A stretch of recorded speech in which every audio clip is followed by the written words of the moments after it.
Have you checked out ChevetteReport.com? It's the newest cigar media outlet to keep you in the know with all things cigar lifestyle related. From press releases to reviews, we have it all covered. Be some of our first members to join ChevetteReport.com and be a part of the next step in the cigar culture.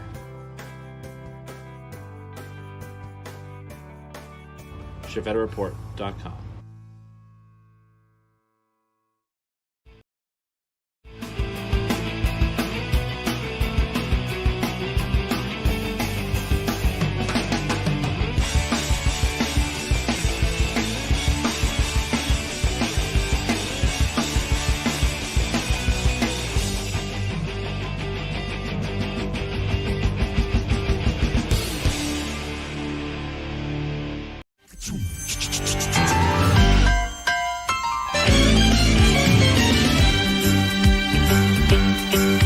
It's a rare condition this day and age to read any good news on the newspaper page. And love and tradition of the grand design, some people say, is even harder to find.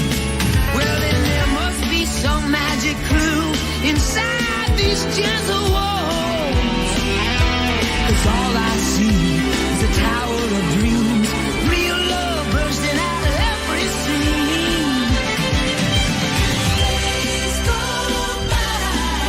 It's the bigger love of the family.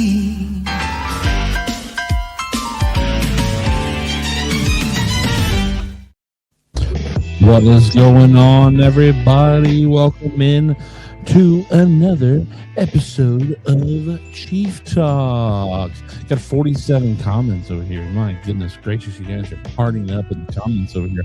What's up, Banker John, Michael Zakovic, Gary, the man, Zanstra, Mackie B. Happy Friday Eve, everyone. At Taekwondo, we'll log on, win home. Who else do we have in here? A bunch of just Michael Zakovic and Gary's answer going back and forth. My goodness, it just keeps going. What up, Matt Brugger? Oh, man, you guys are killing it in there. It also doesn't help that Bob Cigar guy refuses to talk on his phone, and so he comments through the streaming platform for Facebook and YouTube both with the comments. So thanks, Bob Cigar guy, for making sure that happens. Charles Adamson, welcome into the show. Cigar Pop, welcome to the show. Diana Burns, welcome into the show.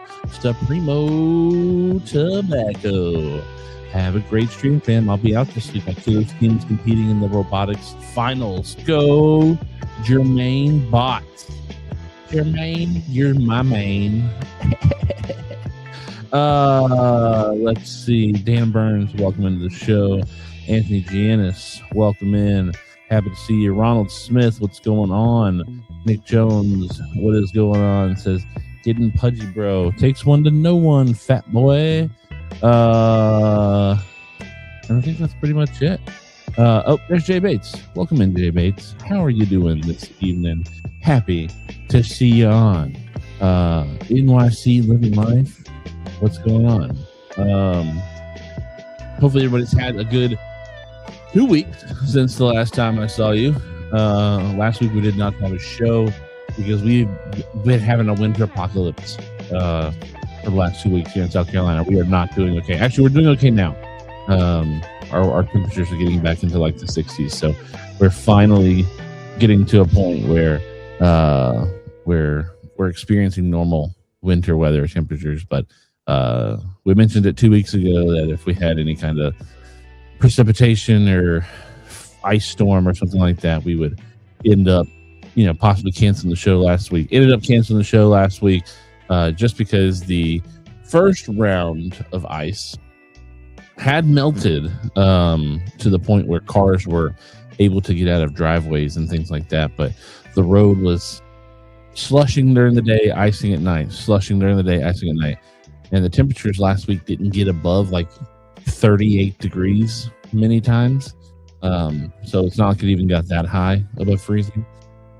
And so we decided that instead of me driving the 30 minutes over to the shop when it was slushy and then driving the 30 minutes back when it was black icy, we decided, you know what, we'll just take the week off. So Hated to miss you all last week. That would have been the fourth show of January, which would have been neat. But here we are. We are back. I thought there was a chance with the winter snowstorm we got the following weekend, which I ended up with 8 inches of snow at my house.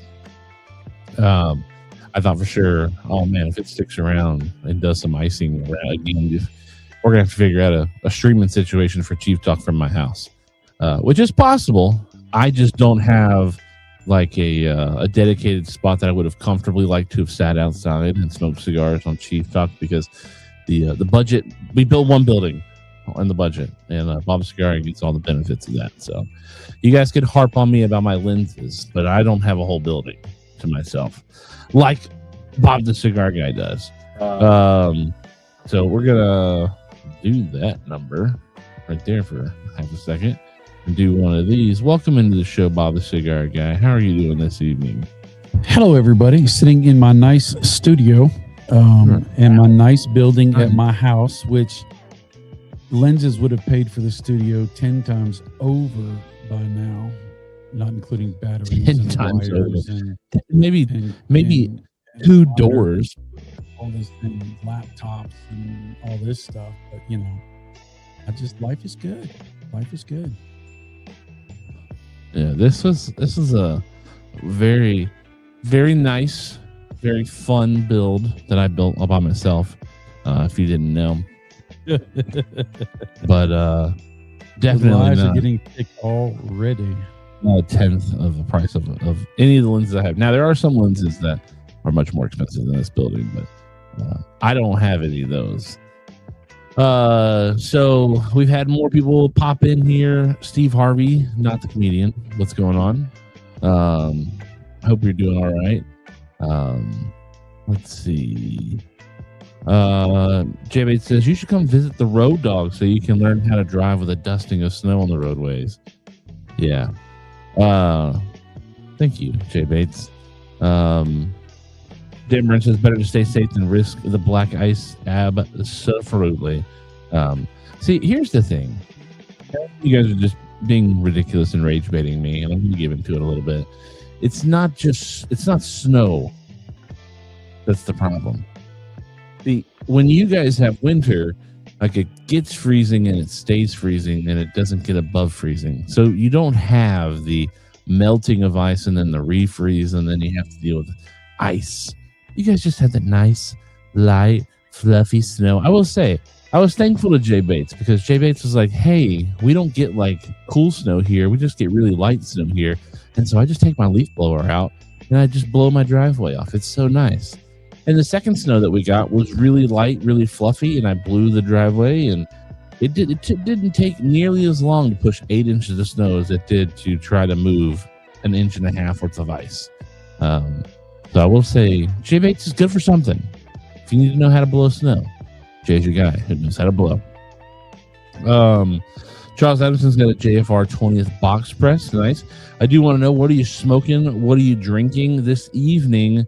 I'm going to start off. I'm preparing for a 2-cigar night, maybe, hopefully. I'm going to try to get Bob the Cigar Guy to talk a little bit more instead of just sitting over there in his corner like he's been doing these past few shows.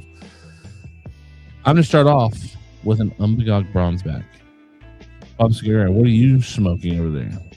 I pulled out of the humidor a Cinco de Cinco, but I am not familiar with this Vitola. It's a box press, and it is a 6 by probably what's that, a 48? The regular Cinco de Cinco is a box press, I believe. Yeah, but it's bigger. It's like a 56, 58 ring gauge. This is a little bit almost Lonsdale-ish. Wow. Lonsdale and Churchill. You know, you sound like a cigar viewer over there. And funny enough, the topic of tonight's show is becoming a cigar reviewer 101. So you are already kind of getting into the show. Now, before I do get any farther, I do want to say a big thank you to show sponsors, True State Cigar, Natura Cigar, making sure that we are here and on the air whenever we can be. I'll preface that. And big shout out to those guys, making sure that we have the ability to come online, hang out with you guys whenever it makes it available. And if you have the chance to shop around and find those guys at your local humidor or wherever you procure your fine selection of Schmokies, I hope you check those guys out. If you see any of them in person, let them know Bob and Chief love them, because we do. Absolutely. And we're thankful they make good cigars. Speaking of good cigars, have you smoked any good cigars in the last 2 weeks? And this is a question not only to Bob the Cigar Guy, this is a question for everybody who's out in the audience right now. Have you smoked anything that's been dope, delicious, and awesome? Maybe you've never had it before, or you fell back in love with it, or I want to know. Bob the Cigar Guy, start us off. I did smoke a Sin Compromiso just recently. Love that thing. The Davidoff Year of the Horse. It's fantastic, but I think I talked about that a couple weeks ago. You did. I also smoked one of the Fuentes I was given for Christmas. I think it was either one given me for Christmas or it was one I got when we were at the lounge. What? I don't remember. But what I do remember is Nope, it's blue. No. It was a regular Fuente band. I don't know if I got it laying around here. I might have. Oh, this one you probably got at the event we had last year with Jose Blanco.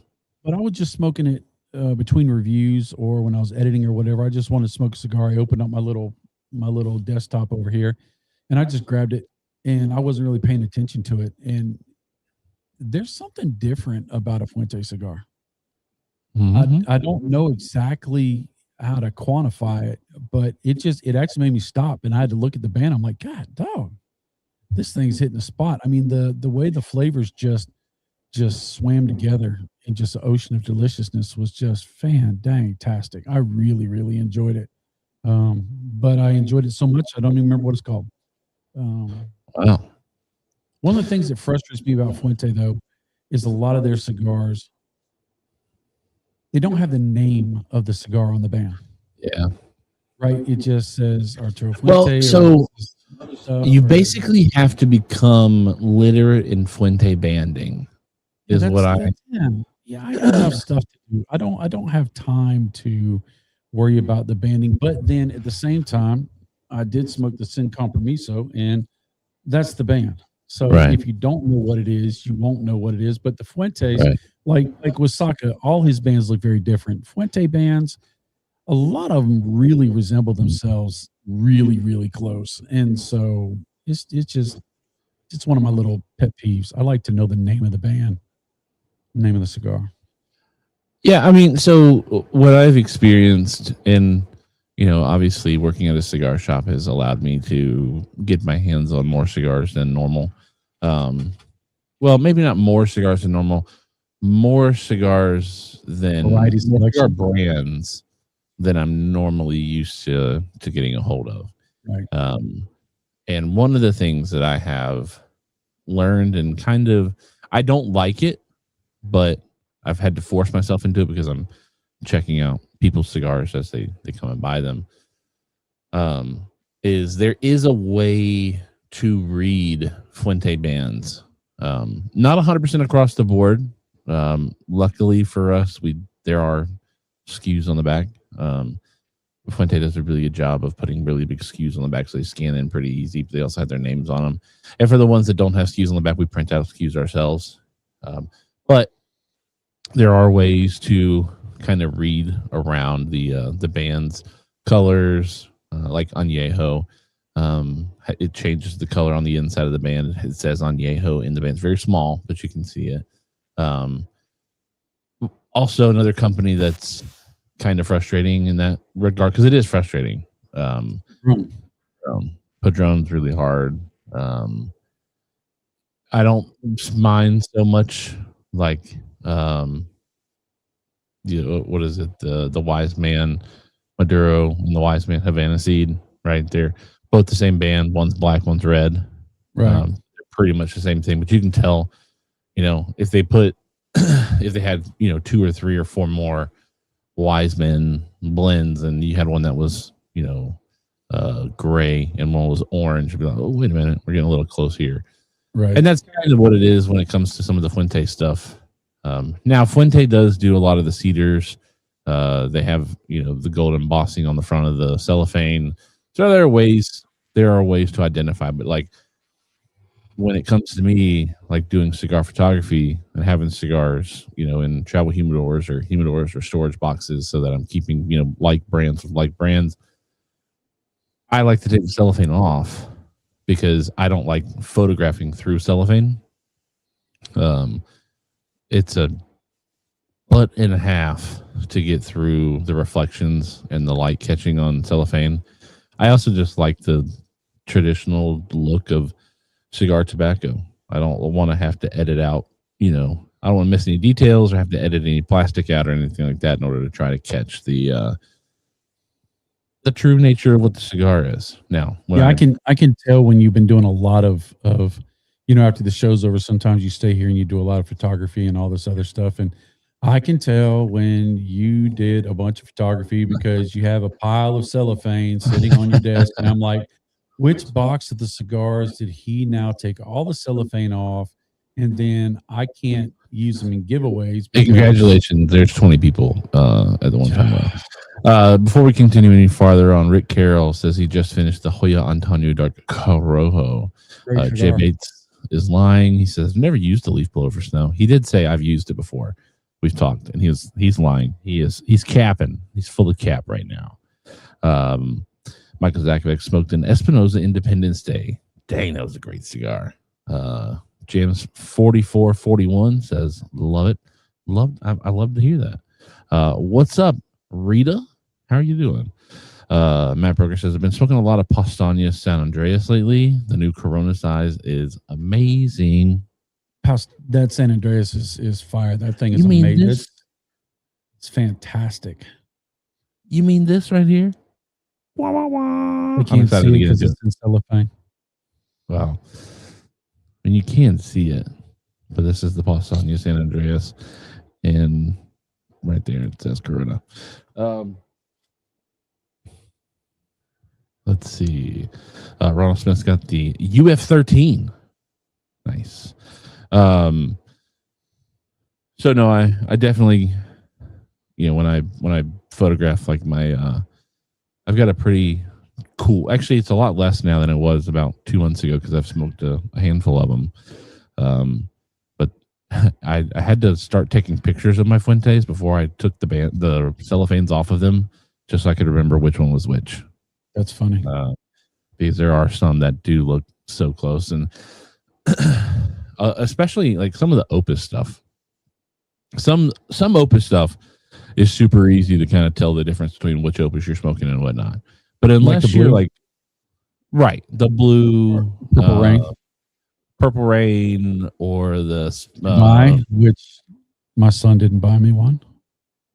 The Dubai did, and we had those were in the shop before I started working there, by the way. So Dubai's very different.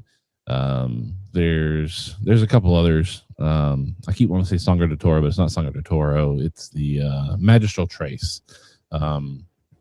Is a wildly different Opus band as well. But there are so many, like the you do the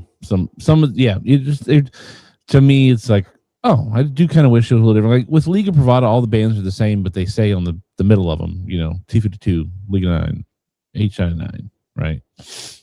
But they're all the same band, right? Right. H99's got the H99 in the middle of it. It's also got red on it.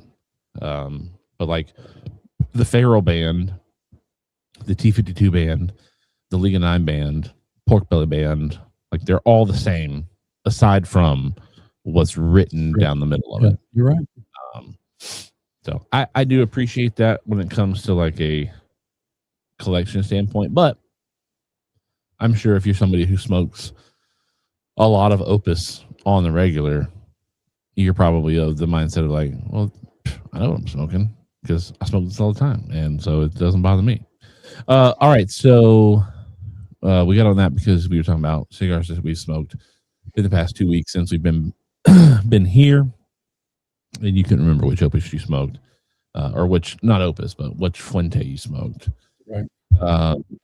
I've smoked a few dope cigars in the last 2 weeks. The most recent dope cigar to me was the Davidoff Year of the Horse. I smoked that this morning. It's amazing, right? Pretty darn good cigar. I don't know if I'd go amazing. Now, I will say I have found an amazing cigar. The Corto Maduro Robusto by Warped Cigars. I smoked it for the first time on Wednesday, and I have smoked 3 since then. Really good cigar. I have smoked Warped previous to this week. The Sarto has been my favorite. Sarto may still be my favorite. That's a really good cigar. The Isla del Crocodillo from Warped is also really good. But that Corto Maduro at the price, that's a pretty dang good stick. But we launched a new promo for the month of February with Warped at the shop. And so we got some new stuff in. We also brought in HVC. I've not smoked any of them yet. But yeah, the Corto Maduro, dope. The Davidoff Year of the Horse, dope. I also got the chance to smoke the Tatawahe PCA 25 blend. Whoa. That's my favorite cigar of the year right now. Wow. Really enjoy that cigar. Really nice. Sean Crowley said, just tried the Crowned Heads Jericho Hill. Really enjoyed it. Yeah, that's a blend that's been around for a while that I feel like a lot of people sleep on. I think it's one of Crowned Head's best blends. I love the Jericho Hill.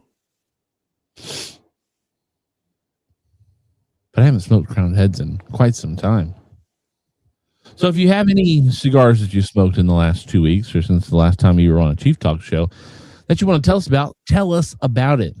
I think I saw, let me go and doubly check this. Over here to YouTube. I think all right, so last week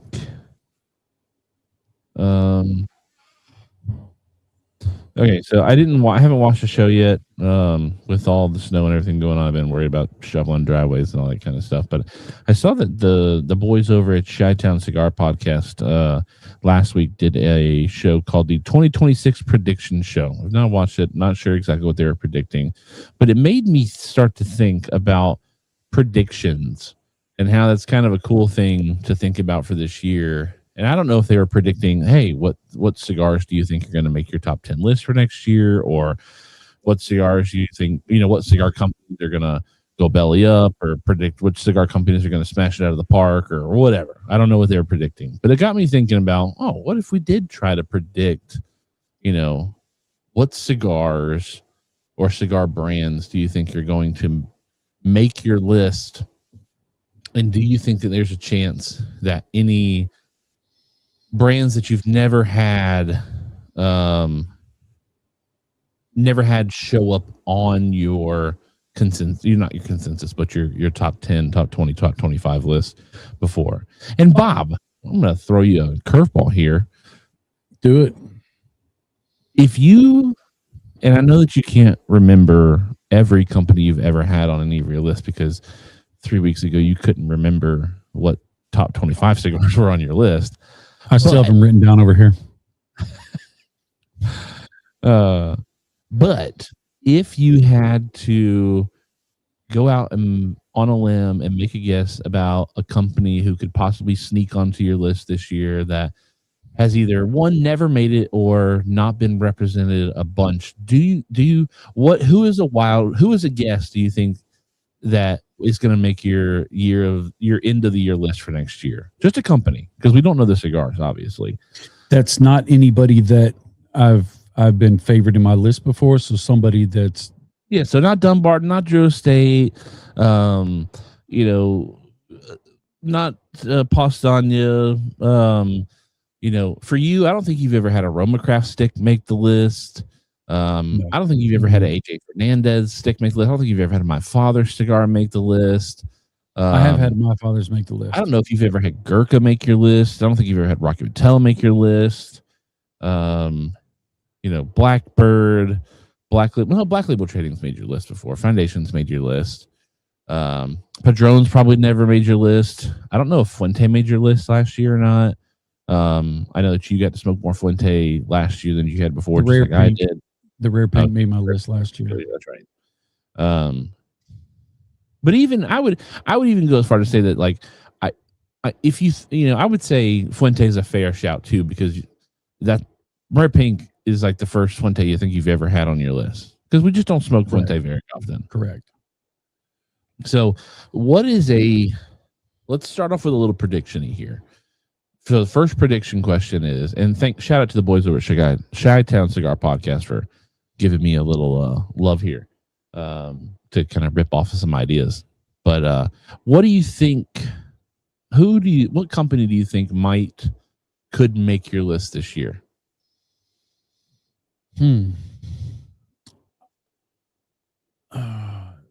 Companies that I'm interested in thinking that they could hit my list, that I'm thinking about seeing at PCA, would be Stolen Throne, Apostate Cigars. I'm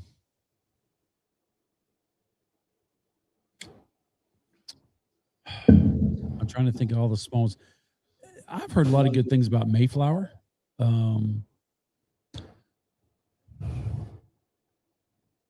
Those are the ones that I'm kind of looking at to see if they've got some heavy hitters, if they've got something that's gonna grow. Those companies are real small and they're young, and so they don't have as much inventory available because they can't buy in bulk.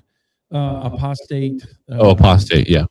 Stolen Throne. They've been around for a while, but they've never been real big. Now they're going to be. They've worked with Ovea Negra, Black Label Trading Company. They're going to be in Black Label Trading Company's booth this PCA. So I'm going to be interested to see if James Brown has taken them under his wing. And you know that for sure they're going to be in the same booth. Yeah, it was a PCA post yesterday. Oh, I didn't see that. Yeah, so they're going to be at James Brown's booth, and I really appreciate James Brown's style of blending. I don't always like his blends because they're a little on the pepper aggressive side. But Black Label is not blending their cigars. Do they help roll their cigars? They're going to be part of the distribution, but I don't know if I think James Brown's the kind of guy that if he's going to bring somebody on board, he's going to try and pour into them and help them if they want help. And so I don't know if some of that might rub off on them. So I know that in years past, Black Label has included other brands at their booth, and I'm not as quick to say that they're the ones who blend them, or if they roll them, or if they're just partnered together. But like, he just seems like the kind of guy. 2023 Black Label Trading shared part of their booth with Sin Coburn and Dissident Cigars. I think they also did it together in 2024. Last year it was just Black Label and Blackworks, right? The Ovea Negra booth. So it would be interesting if I wonder if Ovea Negra I wonder too. Rolls Stolen Throne, because I think Lee blends the cigars for them. Yeah, but I bet even though James Brown is still boutique to me, he's still small. I bet he has a much larger inventory and exposure to different tobaccos. So I don't know. I'm interested to see the growth from year to year. Now I got to tell you, I was on the Cigar Dojo show, the Royal Rumble a couple weeks ago, where I went up against my list went up against Half Wheel, Cigar Coupe, and Developing Palate. And it was interesting to see some of the cigars that they had on their list that I had never heard of, and some of the companies that I had never heard of. And so I'm interested in when I do my notes for PCA, I'm going to go back to that video and watch it and write down some of those companies and just kind of maybe not interview them, but go and say, hey, I'd like to try your stuff. You need a soda over there? No, I got one. You sound a little froggy. So that was one thing I've been thinking about since I asked you the question. I obviously put you on the spot, and now I have the chance to sit over here. My list won. Your list did win. Congratulations. And I think you had a good list of, you and I have talked about, why we think your list won. And it's definitely something to think about for like next year. I don't know if Dojo would ever consider using my list as their list, but maybe I just load the back half of the top 10 with bangers and then just, take the victory early and demoralize everybody and get a coup running on my end. Do you understand that if that happened year after next, your all list the and my list winners would go against each other? So it would be your list against my list against. Yeah, but imagine the drama. That would be. We already have the familial drama over here about Steve Saka liking my palate more than he likes yours. So that would just Steve Saka says he loves me, and he says we're best friends. So I've been to his house. I've smoked cigars in his kitchen. In his dining room, you said keep lying and go farther. We did it in the bathroom too, a foyer. I wanted to go use this bathroom. I got nervous bladder and I couldn't pee. So, but I did. God, that's disgusting, man. I wanted to sit where Steve is at. I wanted to go into his humidor too. I don't even know where his humidor is. He walked into a room, and I did not get up and follow him like some little troll, but I wanted to. I was hoping to say, "Hey, come check this out," and I would have been in there in a heartbeat. Let's see. I thought Chief shared his Dr. Pepper addiction with you. I can't kick the habit, baby. So I was thinking, talking about other lists. So one, congratulations, your list won. It was funny. I was doing the mental math as the show continued to go on. And, I had notes. I had already figured out, I think it was 5 cigars in. Maybe it was the 6th cigar in that you had won. Maybe it was your 4th win, and we were on the 6th cigar. And I was like, the worst he could do at this point is tie for first. Well, I really came out of the gate strong with my first choice of number 10. Bro, it was hilarious. Like everybody on the panel just bashed me. All of the preconceived notions about the YouTube cigar reviewer were vindicated in the first video. The first one was like, "Oh, I can't believe you'd ever think about putting the." What was it? The Deadwood Dominicana in your top 10. I can't believe that. Oh, it's a YouTuber. It's a YouTuber. And I love that Juan Cancel jumped on that a bunch because he was doing it tongue in cheek. I think it was all in good fun. He reached out to me after the show. So, but no, it was a lot of fun, and I told you because we ended up hanging out at the lounge last week, and I told you I thought that there were 2 really big things that helped you out. You ended up getting other people's top cigars faster in your list, so they were lower down on your list than they were higher up, and they were higher up on other people's lists. So by the time that people had already voted for your cigar, they were like, "Well, we don't want to vote for that cigar again. We want to vote for something different." And so it's kind of funny, for anybody who's in possible contention for their list getting selected for next year's Dojo's top 10 review smash Royal Rumble, load up the back half of your top 10 to just go ahead and seal your victory. It also did not help that Coop had a $90 cigar on his list. Yeah, but the Davidoff Year of the Horse, it it won, and another expensive cigar. Yeah, that's a $40 cigar in comparison to a $90 cigar. A little easier to. Oh man, well I guess if I'm gonna spend $40 on a cigar, I'm gonna buy that one. The $90 cigar is a little harder to push. Now, it also didn't hurt that right before the show, I tagged like 70 people, and then when it was time to vote, they didn't. If you don't know what it is, you ought to watch it. It's really interesting. But they put up the 4 cigars, but they don't let you know. Like in the 10 spot, they put in the 4 cigars of the. What's going on, Mac?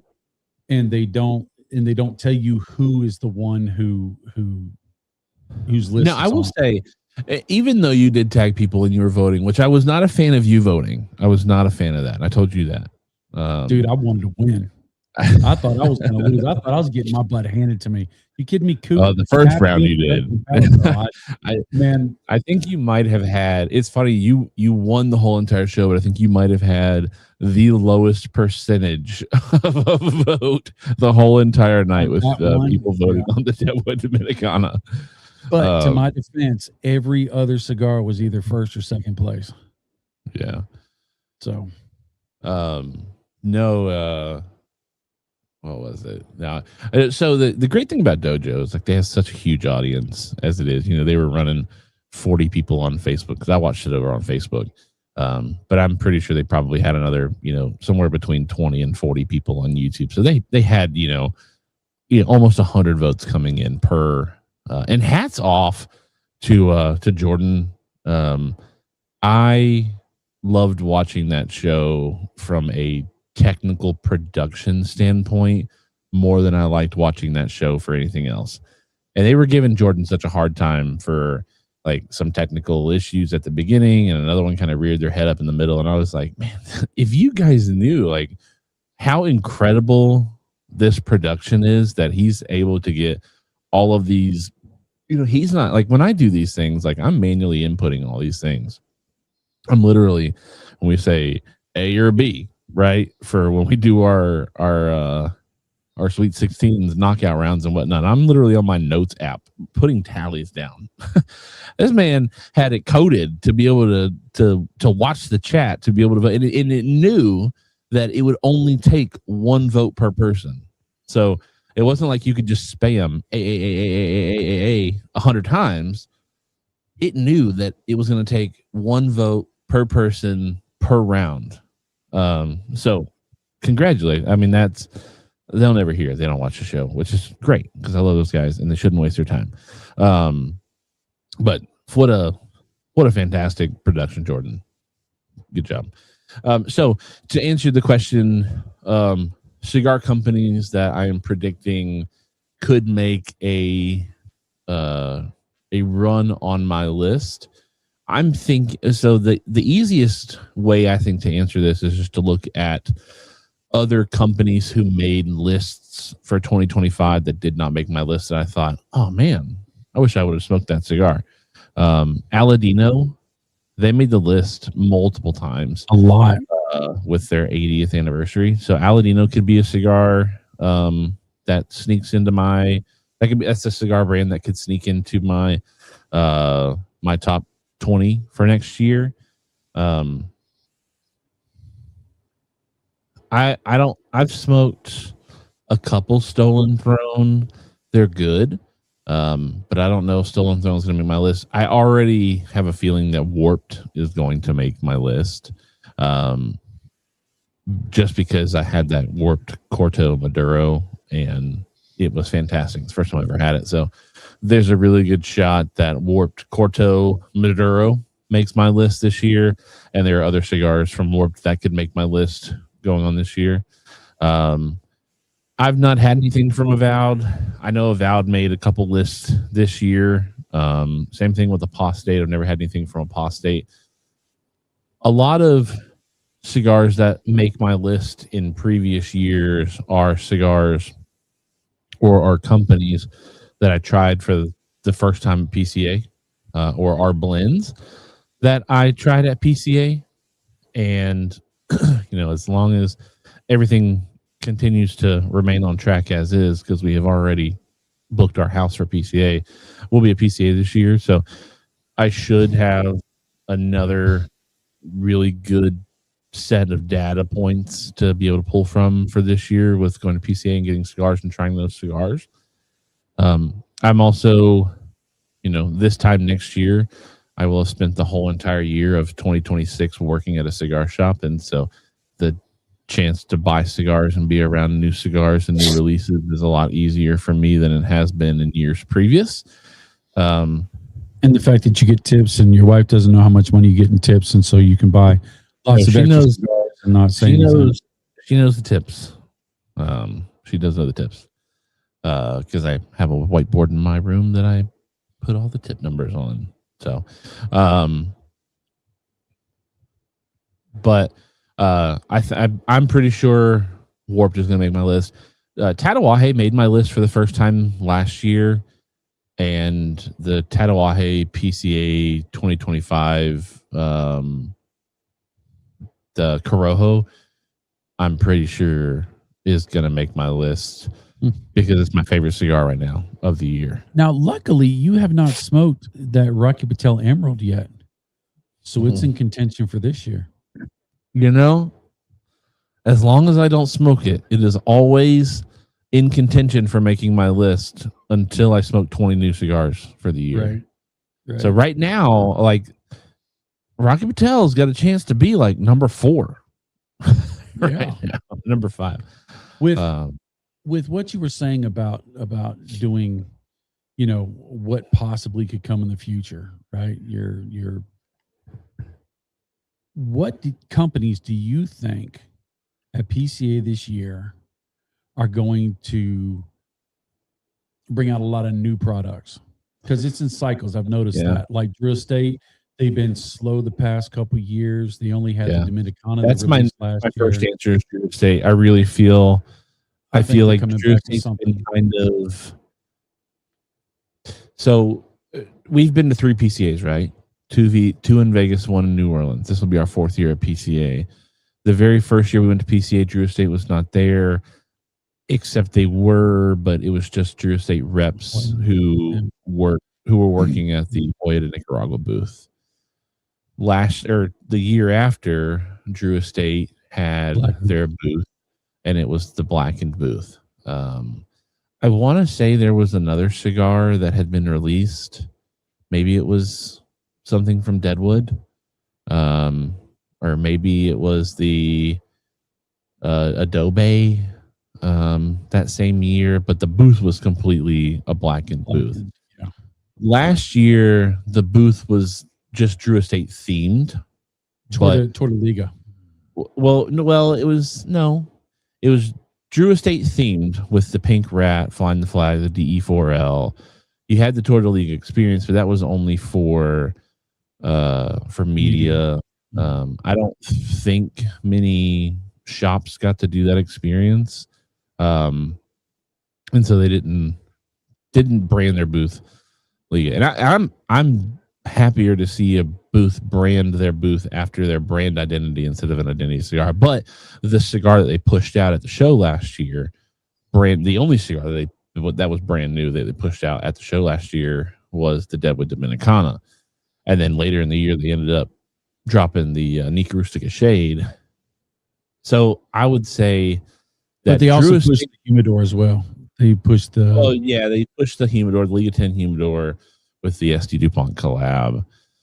I do think that Drew Estate is poised to make a splash this year. They have already made, while they've not come out with the second press release. Actually, I don't even know if they came out with the first press release. Maybe they did. But they have 2 H99s that are coming out this year. You have the JR exclusive, which is a box press, and then you have the event exclusive, which is a feral H99. So you already have 2 H99s that have come out. That, one seems to be an event only cigar, but that just means, hey, look for a purveyor in your area to have a Drew Estate event this year if you want to get a hold of that cigar. But also, Jonathan Drew dropped a video with Drew Estate today that said next week on the 10th. Tuesday at 3:00. They're going to be doing a video or a live stream or something where he's got some big news that's close and personal to him. So that may be PCA related. I don't know. Shout out to Jonathan Drew smoking a Fuente cigar, an Opus cigar during his video though.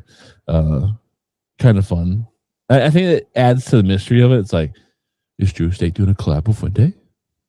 Right. That would be industry shaking in a sense of like old school with new school coming together. But two of the world's most popular brands, it makes sense. I don't think that's what it is. So don't I agree with quote you. me on that. I think Davidoff is something from the Davidoff family is gonna come out this year. I think Zeno is due for something other than Zeno Nicaragua. I think Davidoff is going to come out with something. I don't think Camacho is going to come out with anything new.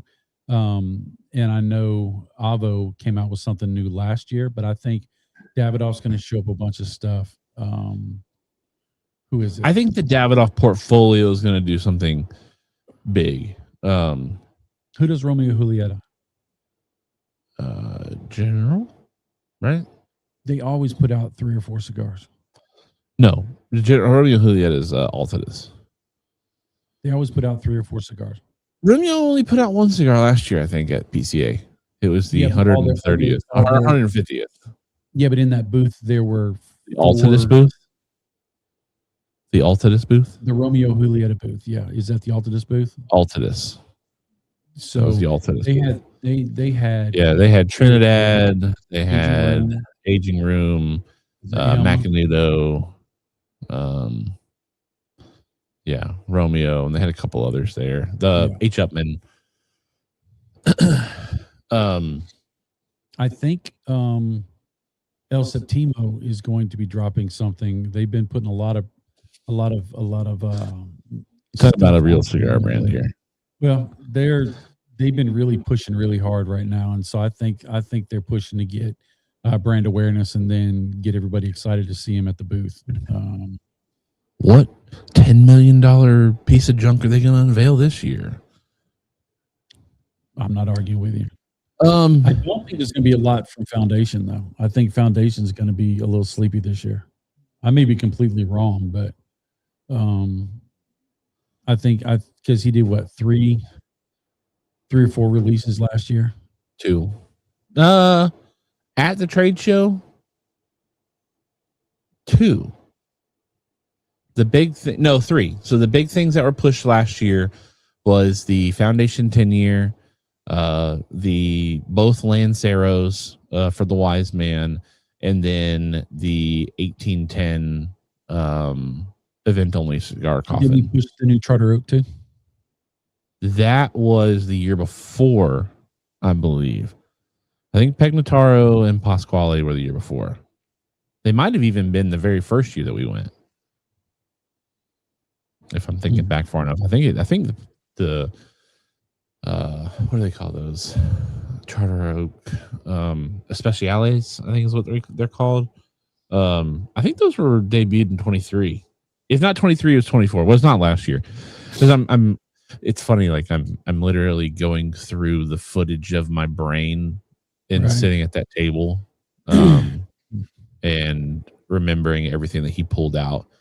And I want to say, yeah, because the year before was the Matapa, which was originally called the Matapa. Now it's called the Axum. And then the year before that was the Charter Oaks and the Olmecs that were big. I'll tell you a brand that I think needs to have a big show this year. I think it's Adventura. I think Adventura needs a big year. I feel like... You think they're going to have a big year? Or they need to have a big year? They need to have a big year. I feel like I didn't hear any noise from Adventura last year. It has been quiet. I don't even remember what they debuted last year. They debuted their sampler, and it had that one. Yeah, other than the sampler, I don't know had what that they one new debuted. cigar in that sampler that they hadn't released. It doesn't release till this. Was it a new Blue Eye Jack Revenge size with the challenge coins? Is that what it was? Was it Blue Eye Jack? The diadema. I feel like they also had Aventuras. they had a new blend that wasn't coming out till this year that they put in the sampler. And the I feel actual like this is. I think like.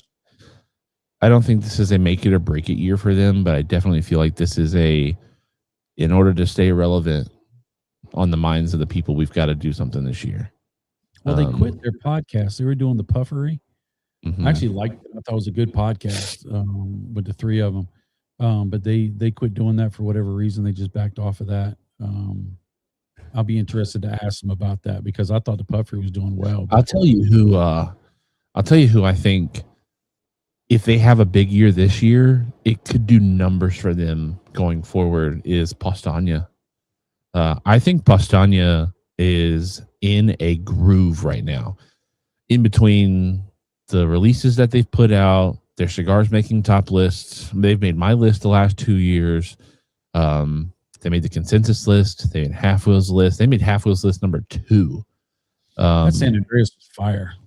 I think, between all of that, their podcast, and just being a part of, the media relations world, I think if Pastania hits it hard this year, I think that they could set themselves up for an easy 10 years. You think so? I think so. I think Nika Sueño does great work. Obviously, I'm a huge Roma Craft fan. I think Pastania I think they've got as much sway as Skip does right now. I think, but the problem with the problem that I think Pastani's having is that they have a good amount of blends, but not many of them are well known. But I think that's changing, and that's why I say it is because I feel like previous to 2 years ago, it was like, oh, this is just a Roma Craft offshoot. I feel like last year it was like, oh, this is its own thing. Wow, we didn't know that. I feel like this year, starting into the year, it's like, holy crap, I need to go jump on that new War Bear. I need to go jump on that San Andreas. I think they're doubling down with another, they've got a new Vitol in the San Andreas, which I think is smart. The San Andreas did so well, so let's put it in another size, right? What happens if you don't want a double Corona T52? You'll get a T52 in the Robusto size because you want it, but you just don't want that much of a smoke. Okay, I don't want the San Andreas in a Toro. I want it in a Robusto or a Petite Corona, or I want it in a Flying Pig, right? I think if Pastania hits it well with 2026, I think they're going to set themselves up to be. I think they're going to set themselves up to be super successful the next 10 years easily. You know who I think needs a good year? Gurkha. Last year, so no good. And the year before with the Tyson cigar, got so much bad press. I think they need to come out with something. Either they need to go back to what they used to do, because the Gurkha Ghost has always been a hit. The what is it? The Heritage. That was a hit. The Red Witch, which was their real inexpensive brand, that was a hit. And then they left the military themes, which that was no, they didn't. I think that was bread and butter for. Well, they backed off of it. I mean, their swag and everything used to be all military themed, and you had all that bravado going on, and they've kind of changed the year. The snake things that they came up with from 3 different manufacturers, I don't think it landed well. I don't think it hit well. Number one, the price point was ridiculous. And the cigars were good. From a wanting to see something from a brand point of view, I agree with you. But I believe that it doesn't matter what Gurkha does. They're going to be successful. Gurkha, Rocky Patel, Padron, Fuente, Drew Estate are all companies. Sorry, let me take Drew Estate out of that. My father's. No.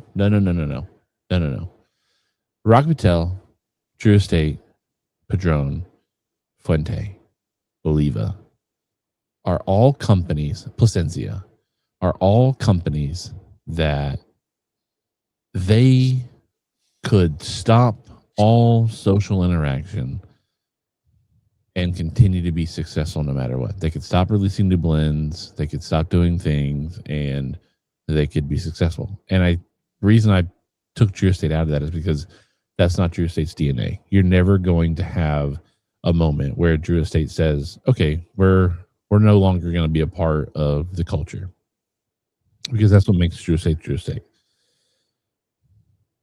One of my gripes with Rock Hotel and Gurkha, Oliva, Padron, Fuente is the interaction with the culture is anemic. Now, Fuente seems to be doing a little more. Now that I am more involved with selling Fuente and being around Fuente and getting to meet Jose Padron, and now Fuente did release a lot of new stuff at the end of the year last year. They brought, or maybe it wasn't Padron. Jose Blanco. Sorry. You know what I'm saying. They're pretty anemic on the social reach. Normally, I would have included Davidoff in that, but I will say, in the last 2 years, Davidoff and their brand, their umbrella, is starting to join along in the party. They're starting to join the culture. And I think it's a lot easier for Davidoff to do it when they can say, well, let's throw out our party brands. Let's throw out Camacho. Camacho's rough and rugged and four-wheeling and barbecuing and all this stuff. Let's rebrand Zeno and turn it into hey, let's have a party on the back of a trailer at everybody's lounge and just have a good time.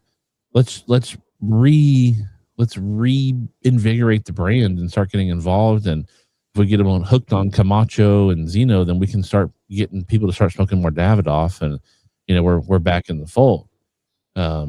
So I would disagree with you in a sense of I don't think Gurkha needs any kind of year. They're going to be successful no matter what, because I think they're losing market share. I don't. I think their cigars. I think their cigars are going to continue to sell just because people have always bought them, and that's why I think that's why they sell. Because let's be honest, the cigars are not great.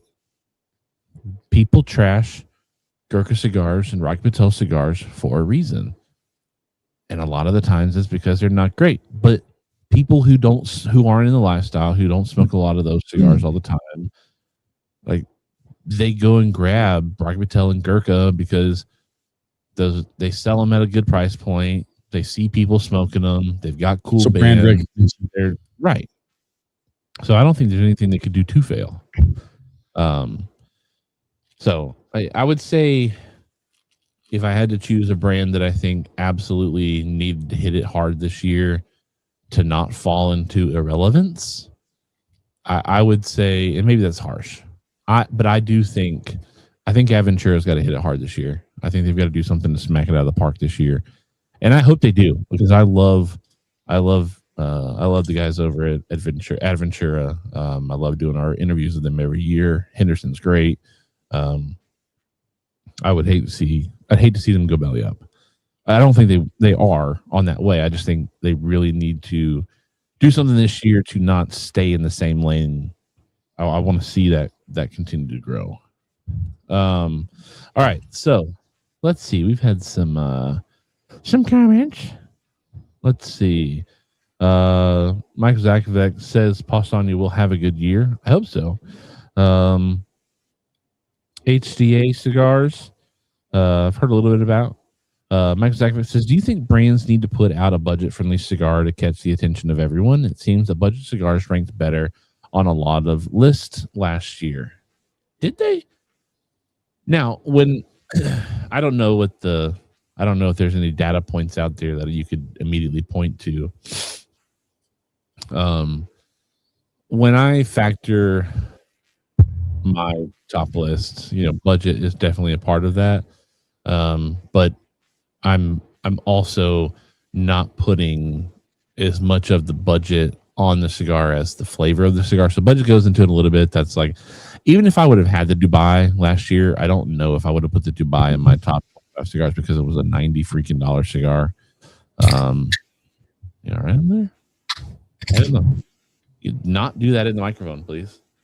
It was all the way over here on the table. Was it right underneath the microphone? Right here on the table. No, it was not. Okay. You're being really, really immature and childish now. I don't think brands need to put out a budget-friendly cigar. You talk about, we've talked about before how Steve Saka, talks about how when the scrunch is on paycheck wise, people don't buy down, they just buy less, and they buy less of the same cigar. I don't know if there's a metric that supports that. I don't know if Steve Saka sees that or has asked about that, or if that's just how he has done it. I feel like if I'm somebody who's, buying all my cigars all the time, and I want to smoke a lot of cigars every day, I'm definitely going to buy more budget-friendly cigars.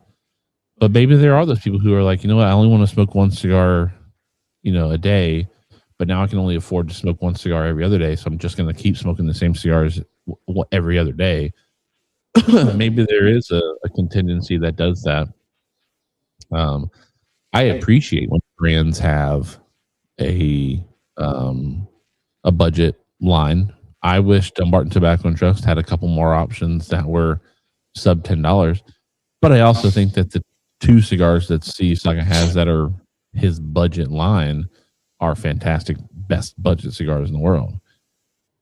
I think when you start throwing in, budget cigars into the equation, you start raising questions about, well, why is this cigar so cheap? And then if the answer is, well, we just wanted to charge less for the cigar, it's like, well, why don't you just charge less on your other cigars so that they're a little closer to budget friendly? Or, oh, is this budget cigar because you've only put a bunch of crappy tobacco in here? So I don't think necessarily brands need to incorporate budget cigars to be successful. I like it when brands have a big enough portfolio to necessitate having budget cigars, but you've also got to think in the sense of like, I'm sure there's probably a part of Steve Saka that's like, I wish I could put out more budget cigars. I don't want to dedicate the time and the money necessary to, pour $50,000 into cigars that might or might not sell. Because one of the things Steve Saka says about the cigars that he makes is he makes cigars that he likes to smoke. He's making cigars that if his company went under, he'd still have cigars to smoke for a really long time and be happy with what he has to smoke. So maybe Steve Saka wouldn't want to make any other budget cigars because that's just not what he wants to smoke. I know I've been approached a good amount of times over the almost 10 years we've been doing this. People say, well, why don't you just do, the $5 reviews? Find $5, do bundle reviews. And I resist doing bundle reviews because I only do so many reviews a year, although it's a lot. I like smoking good cigars. And there are very few, I can think of one off the top of my head that's a sub $5 cigar that I'd be willing to want to smoke. And so, I guess it depends too on your market. I mean, Davidoff is not going to sell budget cigars because Davidoff customers don't want budget cigars. Right, but they have budget brands in their portfolio. Right. And Drew Estate is great in that because they don't have other brands like Davidoff does. They have other brands within Drew Estate. You have it's all brand Drew Estate, but it's right. You have your luxury line, you have your flavored line, you have your intermediate line, then you have your budget line, your bundle, so as to speak. Did you look at Jeff Borchwood's list? No.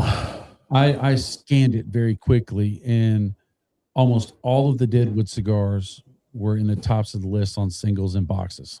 Yeah, that's not a surprise though. I mean, and it was a lot more Sweet Janes than it was Leather Rose, which kind of surprised me. No, Um, no. Sweet Jane's that's the best cigar to get into aside from the Dominicana. That is the best cigar to get into from the Deadwood line as a newbie smoker.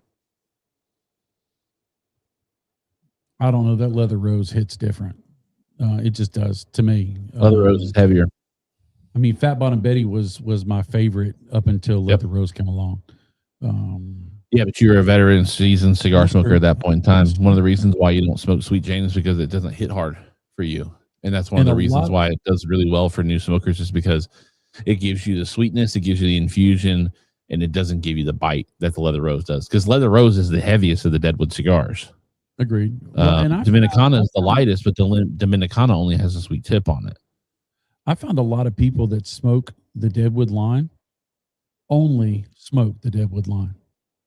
I've come across a ton of people I've talked to about, and they're like, I don't want to smoke anything but. Yeah, because, but think about that, though. Like, there's nothing else on the market that's really doing what Deadwood does. Agreed.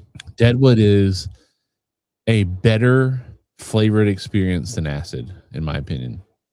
It's a different flavored experience. I think across the board, Deadwood, I think the only acid that I would reach for before a Deadwood would be a Plush. I'll grab a Plush, but I'll grab a Toast as well. And I'm not grabbing a Toast over any Deadwood. It depends on how I feel, to be honest. But now, when we go to Barn Smokers and we go walking around, and I will go to the different stations, and I'll say, look, I need a walking stick, right? And so they'll always give me a couple of this and that. And I will go to the Deadwood booth a ton of times, because I'll start off my day with tobacco, and I'll jump into a Deadwood after I smoke 2 or 3 cigars. And then the last couple cigars, usually at the Barn Smoker, is Leather Rose. I find myself grabbing those fast, especially with all the ones I could have. I grab those quickly. Of course, I'm smoking 9, 10, 11 cigars in that day. So Jay, it's not infused like acid, but if I'm remembering correctly, the Deadwood line has pipe tobacco throughout it. It does. It has pipe tobacco. It's not infused per se, but it has aromatic pipe tobacco filtered in. Except for the Dominicana. Dominicana is just a sweetened tip cigar. Traditional cigar with a sweetened tip. Correct. All right. So now that we've gotten the first hour over with and we're not on topic, tonight's topic is becoming a cigar reviewer 101. And so I thought, hey, I've got we just finished off multiple shows talking about the new year, top 10, top 20 lists, the consensus. Dojo just, did your list last 2 weeks ago or whatever it was. And so maybe people are thinking, well, what is it going to take for me to be able to make a list and maybe be a part of the consensus or something like that in the future? And well, in order to be considered for the consensus list, you've got to be a cigar reviewer. So how does one become a cigar reviewer? Can anybody be a cigar reviewer? Bob Cigar Guy is a cigar reviewer. He wasn't a cigar reviewer at one point in time. Now he is. And so I've got a set of questions over here where I'm going to sit and ask a cigar reviewer how he became a cigar reviewer. Because while I run a cigar talk show every single week, when available, I'm not a cigar reviewer. While I do talk about cigars and review cigars throughout the year on Chief Talk, I am not a cigar reviewer. I'm a cigar talk show host who happens to like cigars and talks about the flavors and the things that I love about the cigars throughout the year. But I'm not a cigar reviewer. For all intents and purposes, I guess I am technically. All right. So, Bob the Cigar Guy, when people say train your palate, what does that actually mean when it comes to cigars? How would you train your palate, Bob the Cigar Guy, when it comes to cigars?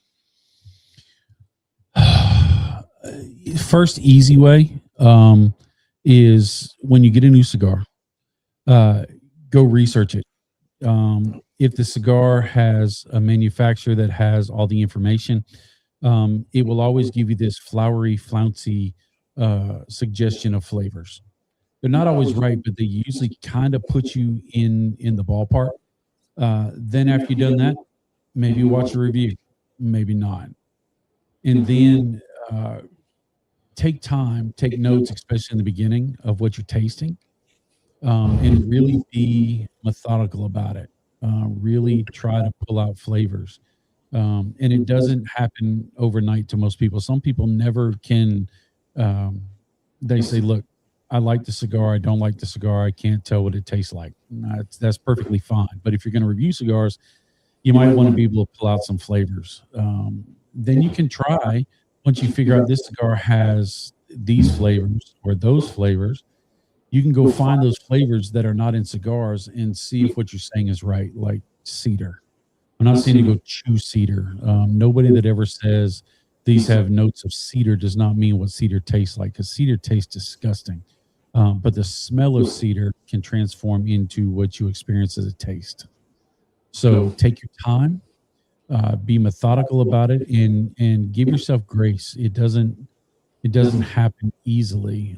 You can get the little flavor wheels, which I tend not to use, but a lot of people do, and it gives you a palette of different flavors in different categories, because there's a lot of flavors that are real close to each other. Leather usually can be construed as raisins, can be construed as golden raisins, can be construed as plums. It can also have dark chocolate cocoa notes. So you kind of just dive into there and figure out exactly what it tastes like. And leather, I'm not saying you need to go chew on boots or saddles or whatever you do on your personal time. That's not the same flavor. It's the smell of fresh saddles, or if you go into a boot store or something like that.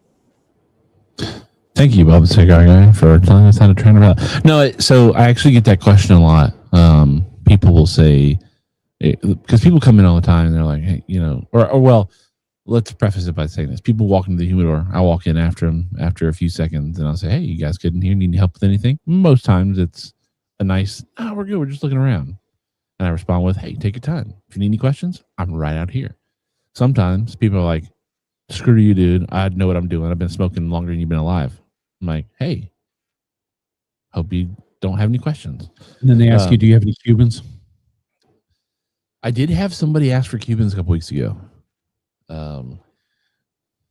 But then I do have people who are like, man, I smoked a cigar one time, or I smoked this cigar. I don't see it in here. Do you have it? And when I say no, it's like, do you have anything that's like it? And a lot of times I've never heard of the cigar. I'm like, yeah, try this.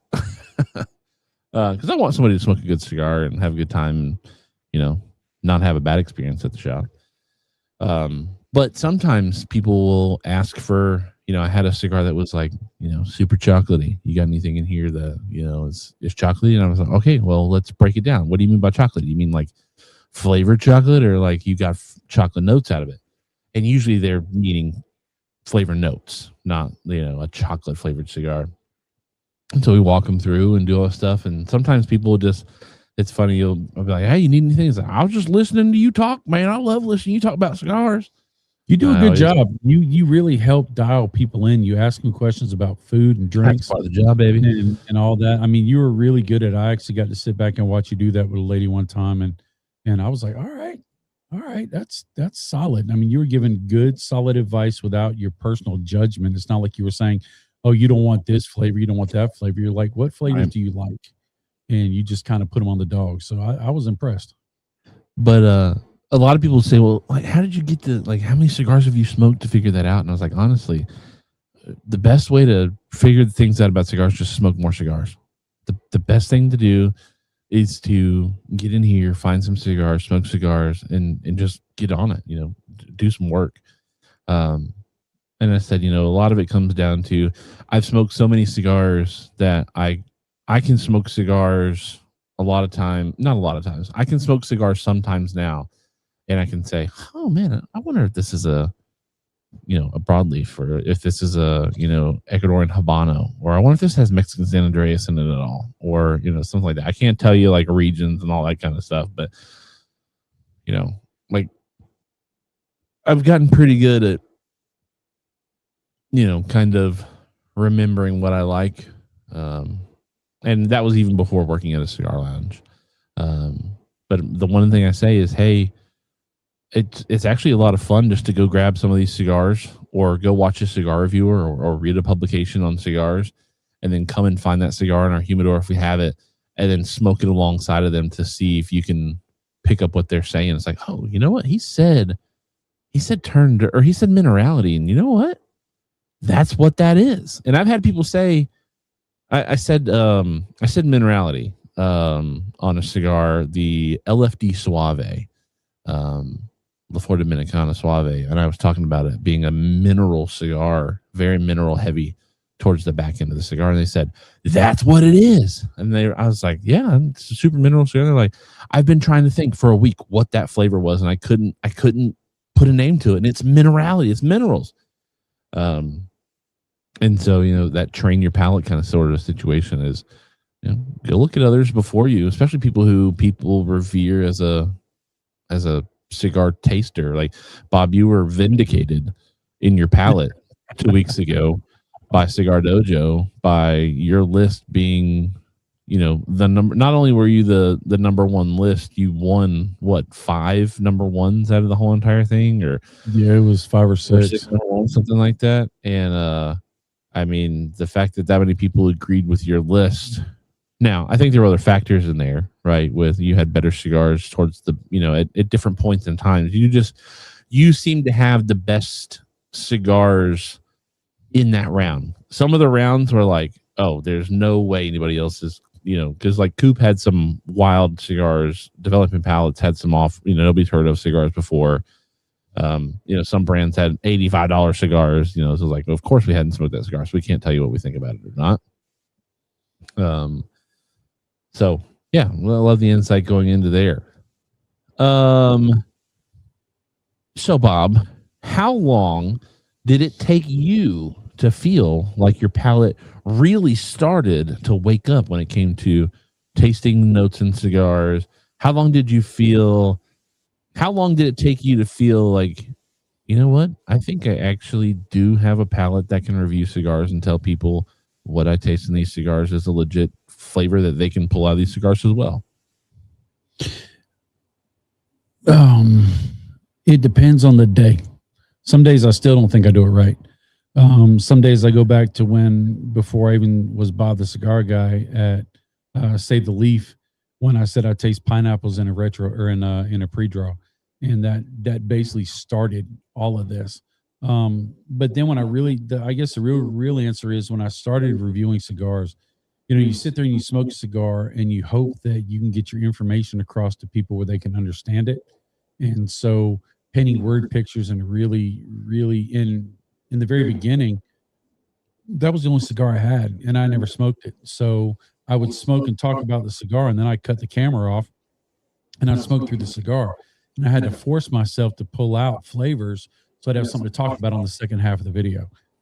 So that really pushed me into it. I think if I was just as a casual cigar smoker before I was Bob Cigar Guy, I really didn't pull a lot of flavors. I just either liked the cigar, or it was too ashy, or it was too spicy, or it just was a little bit on the rough side on the finish. I didn't really dive into it. I was just happy just smoking a cigar. Now, did vindicating or validating your palate, did the number of subscribers or views also help validate that? Absolutely. Or was it all just, well, I feel like I'm really, because sometimes I'll smoke a cigar and somebody will say, like, let's take Underground 10 for example. When they released the cigar, they talked about the cigar Mexican hot chocolate. Is Mexican hot chocolate. And I have yet to experience Mexican hot chocolate on that cigar. I don't get it. I've had Mexican hot chocolate since the cigar because I was like, maybe I've just not had good Mexican hot chocolate. And I still don't pull out the Mexican hot chocolate aspect to it. Do I get some cocoa? Absolutely. But it's not, drummed up full of spices and a little picante. It's actually not even super overwhelming with the chocolate aspect, the cocoa aspect in the cigar. And so sometimes I'm like, oh, maybe my palate is broken. But then I sit there and I smoke another cigar and I tell somebody what I smoked and they're like, yeah, bro, yeah, heck yeah, that's exactly what I get when I smoke the cigar. And so I'm sure there's also a part of, when you felt like you're being, validated in your cigar reviewing. This is when people are like, oh yeah, you know what? I do get that on that cigar. That's a great, suggestion. All right. So what do you think is the single best habit you have created for yourself to improve or build your cigar palate?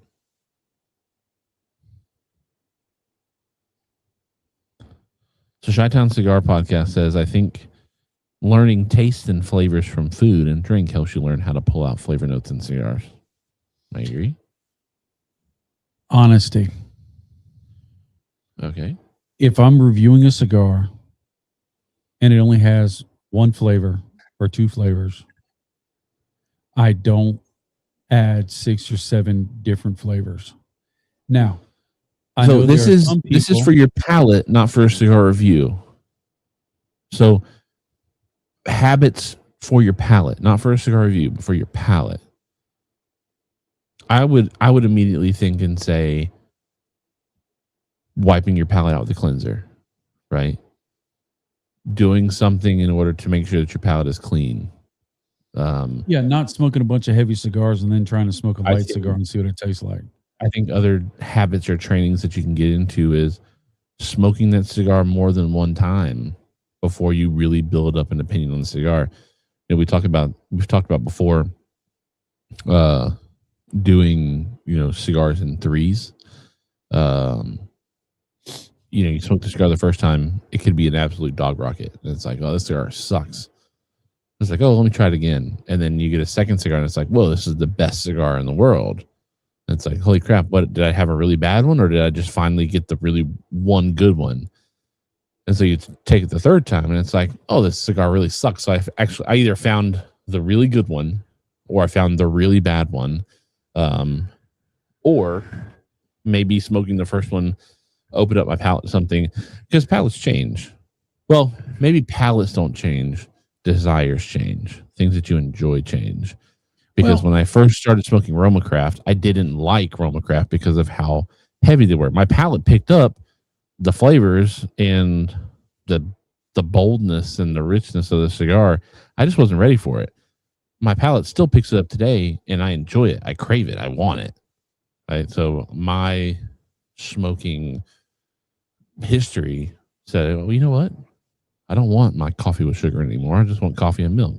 Oh, no, I don't want coffee and milk anymore. Now I want just black coffee, Then you turn into, I just want to eat the beans right off the plant.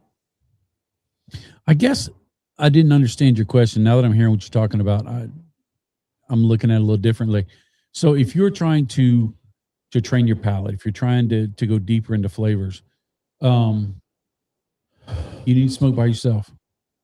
You need to smoke in a comfortable environment. You need to cut off your computer. You need to cut off your phone.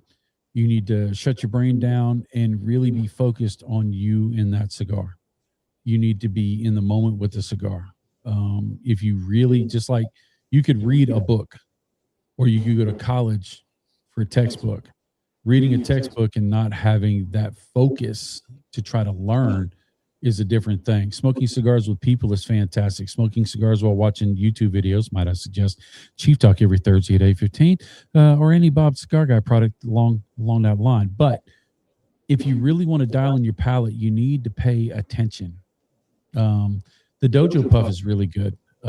Taking very, very, very small puffs and let it slowly walk out of your mouth really pulls all the subtleties. The only time I get any chocolate from the Undercrown 10 is when I do the Dojo Puff, and it's lighter expressions of chocolate. So I think that's how I would answer that question, Chief.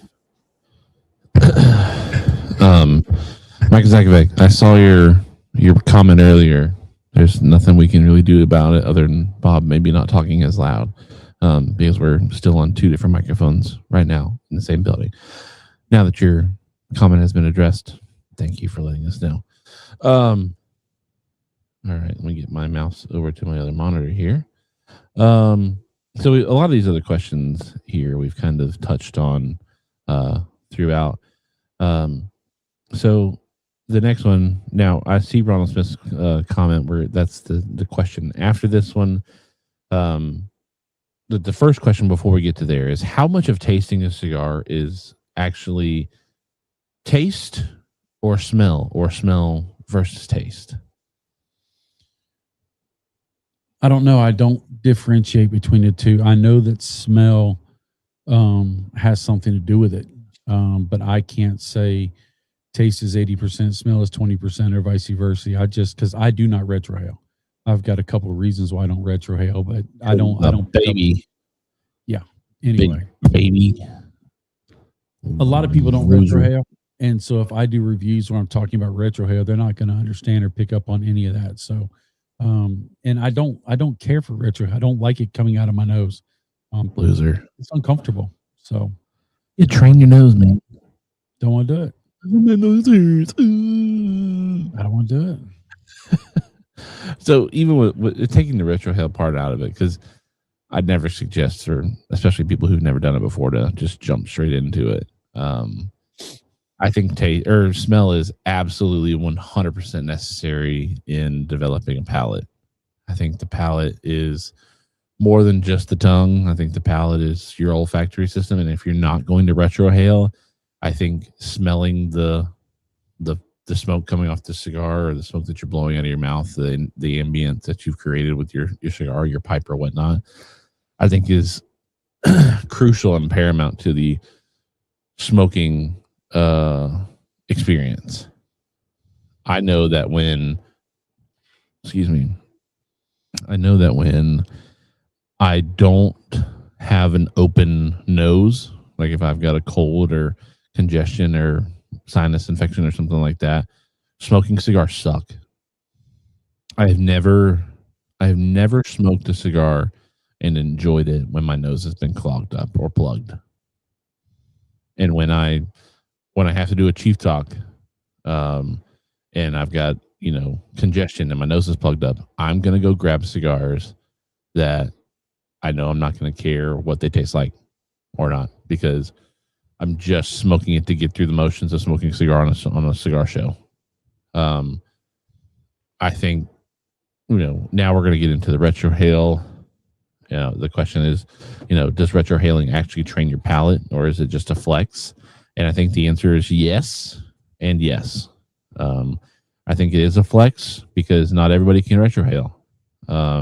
Retrohale, especially if you do too much of it, will burn your nose out hard.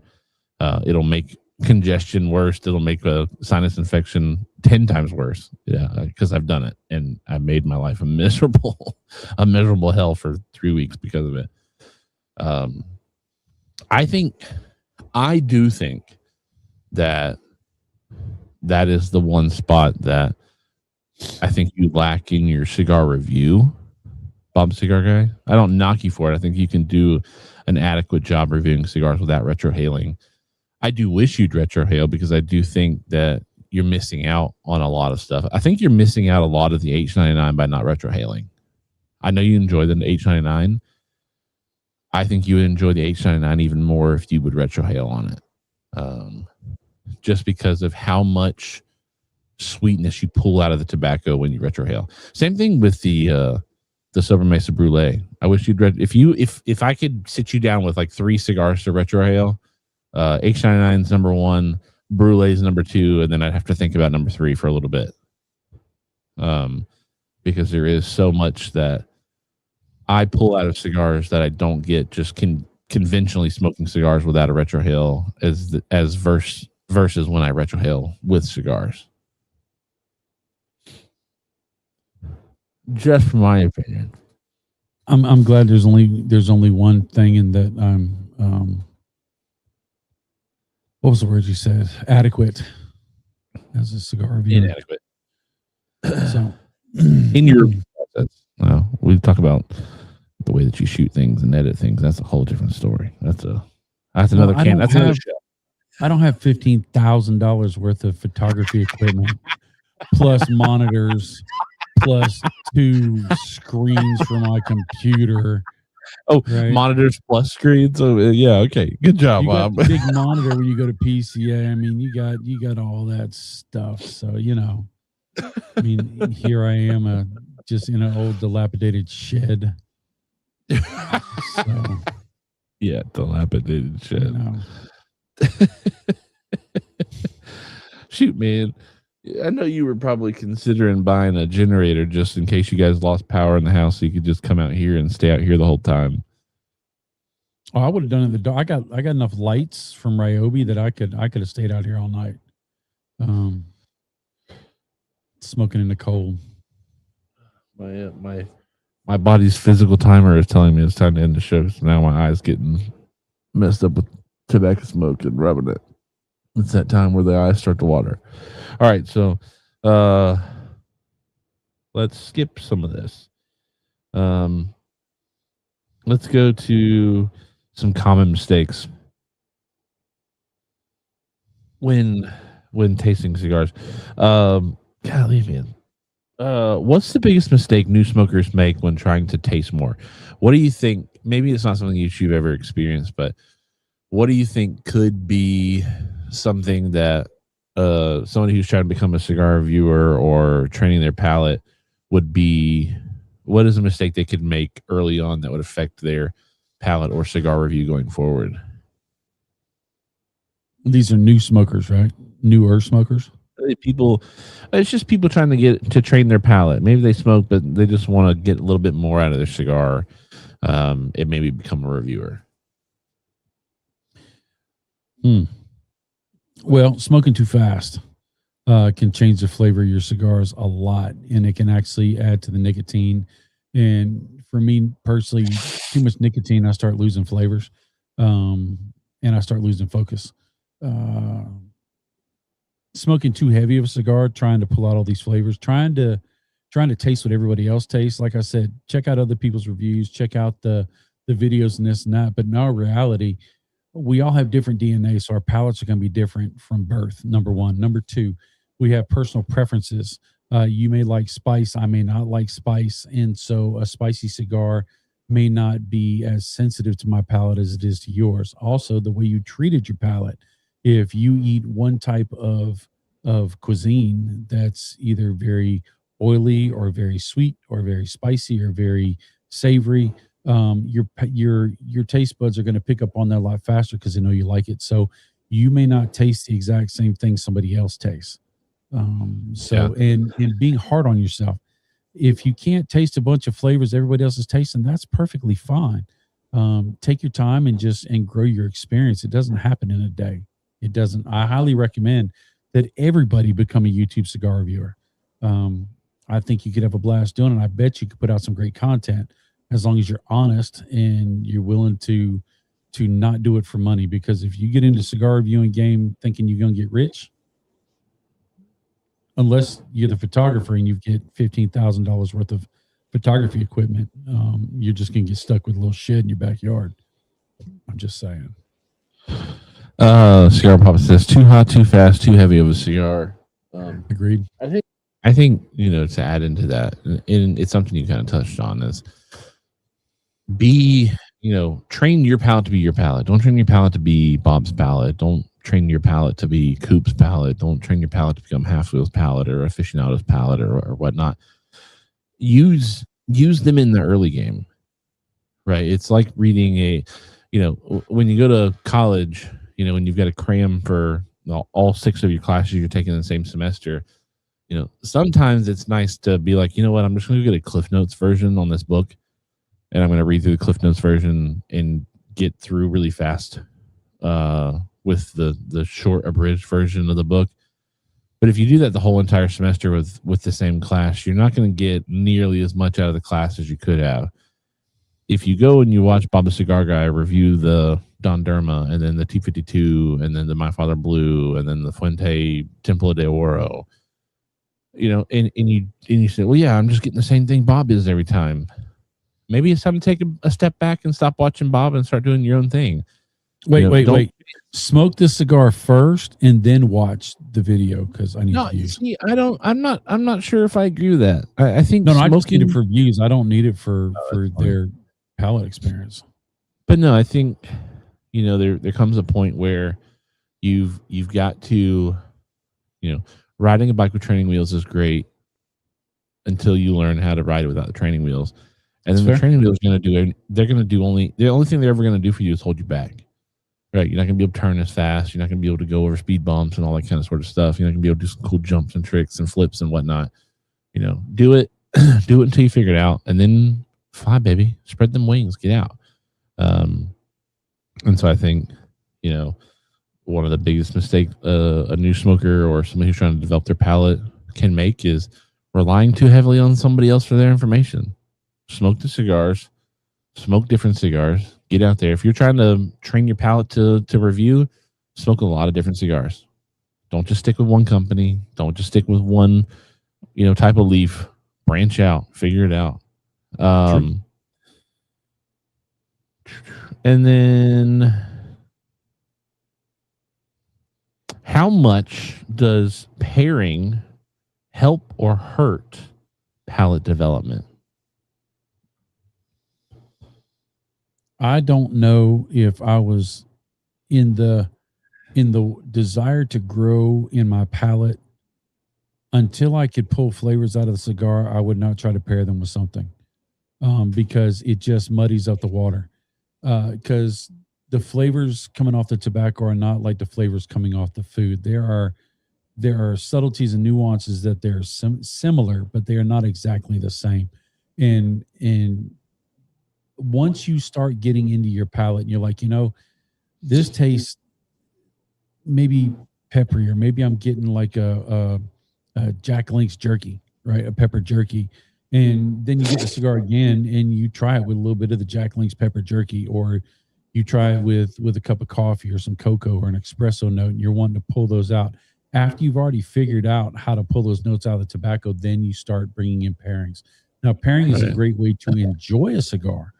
But in the educational stage, I would just stick to cigars, and I would avoid flavored cigars when I first start flavors.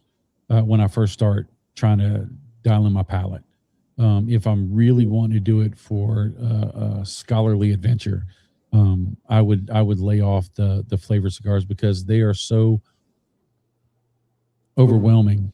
It's hard to pull the notes of the tobacco from behind it if you're really, really trying to dive in. But I love flavored cigars. So, but if you were I didn't do it the right way. If you were going to refine your palate, I think that would be the lane I would run.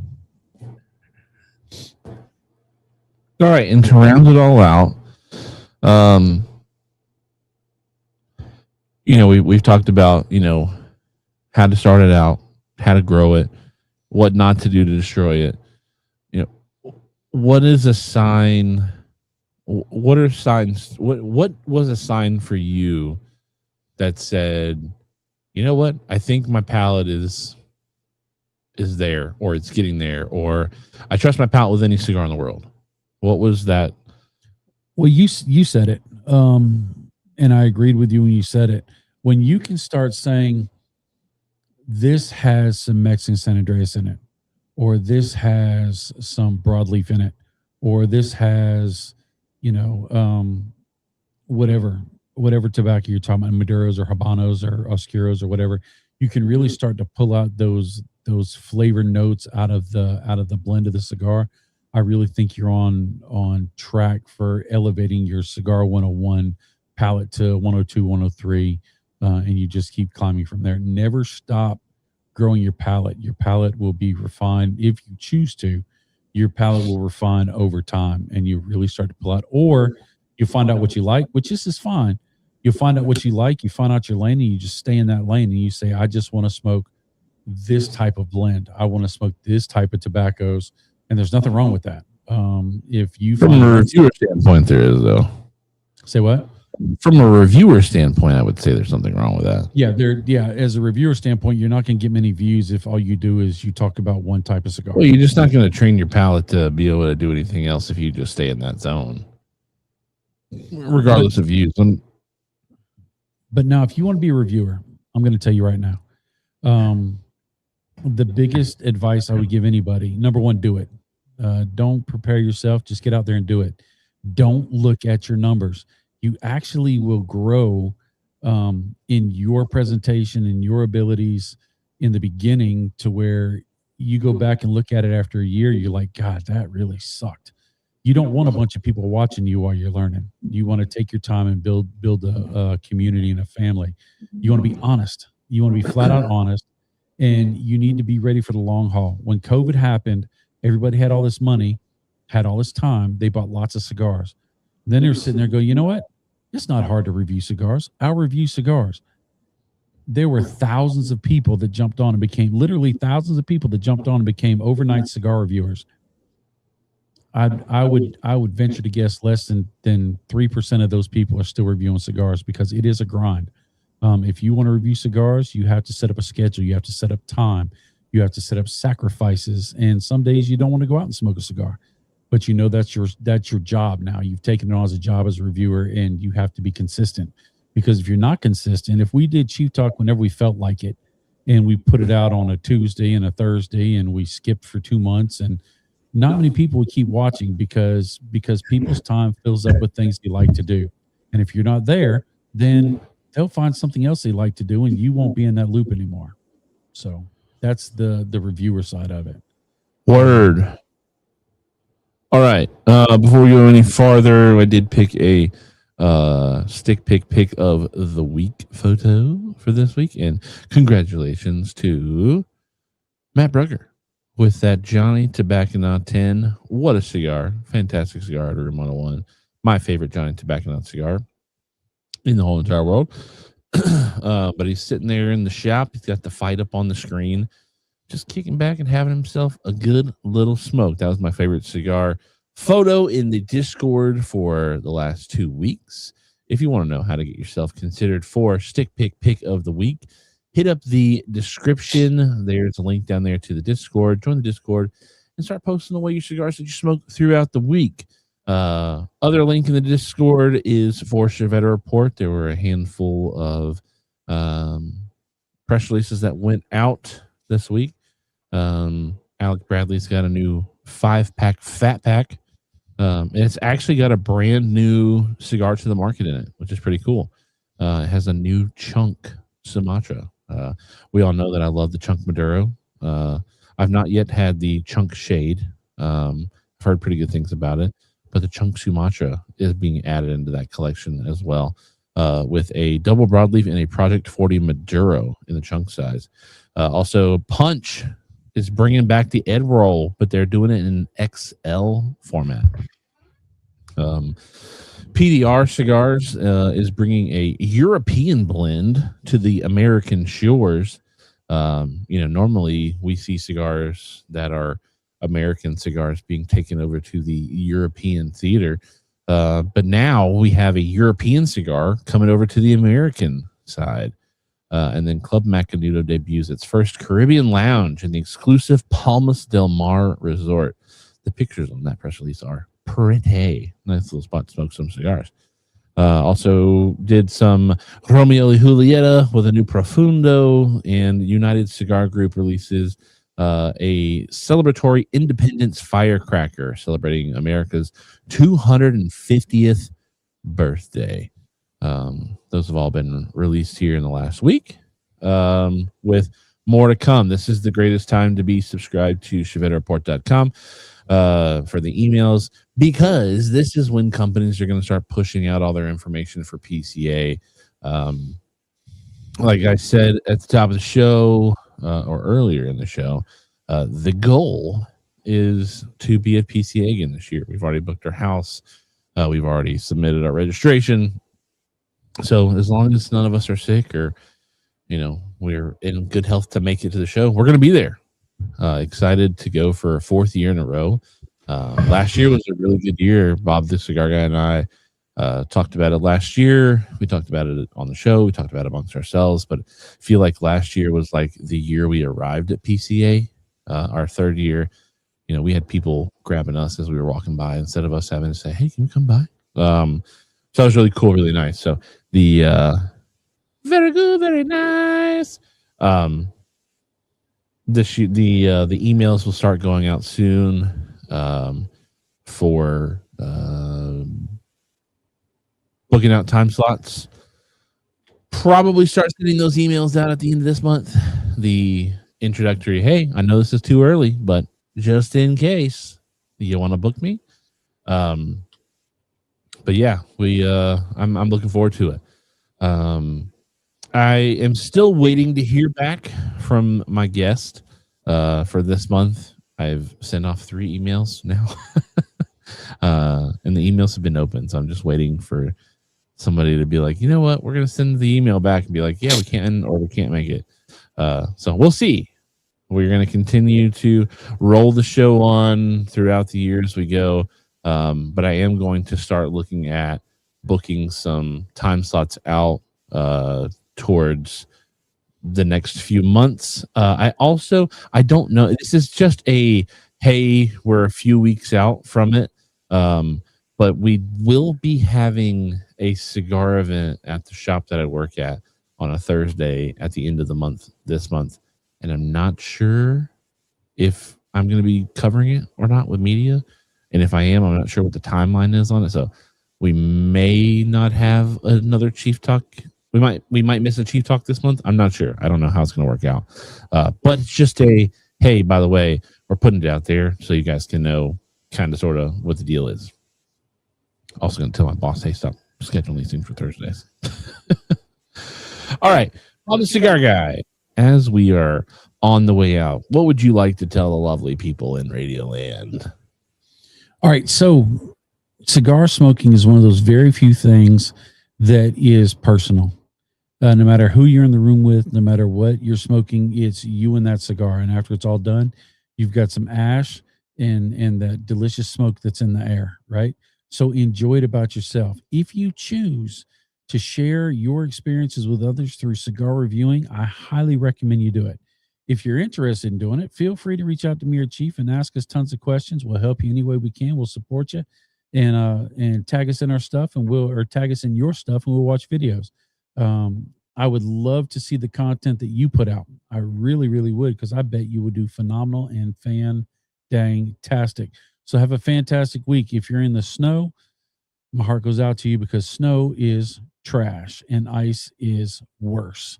So stay safe, stay warm, stay smoky. Chief, back to you. I'm unmuted now. Thank you, Bob the Cigar Guy, for hanging out with us today, this evening on Chief Talk. Again, do check out our show sponsors. We love them. They love us. They love you, because if they didn't love you, they wouldn't sponsor us to make sure that we could do this show every single week to be here with you. I am thankful for everybody who came on tonight. We got up to 28. So we continue 4 out of 4 shows in the Big 2-6, where we've hit that 20 magical number mark. I'm glad to have been back this week. We just didn't want to push the possible safety of it, because if something would have happened to me on the way home last week after coming to check out for Chief Talk, I'd have never made any more Chief Talk this year. So thank you all for bearing with us in the time that it took to get back to the show. As long as no weird, crazy weather events happen between now and next week, we should be back next week. Maybe we'll have a guest, maybe not. I don't know if I ever hear back. In the meantime, though, smoke something good. Smoke something great. Bob the Cigar Guy's got his computer audio on over there. Smoke something good. Smoke something great. Enjoy your time. And keep putting your posts over on the Discord. Again, it's the second link in the description. Takes you to our Discord, where you can hang out with us throughout the week, smoke your cigars, and let us know what's going on. All right. We love you all. Thank you all for hanging out with us. And we will catch you next week. Time to relax. Whew. Man, I'm beat. Whew.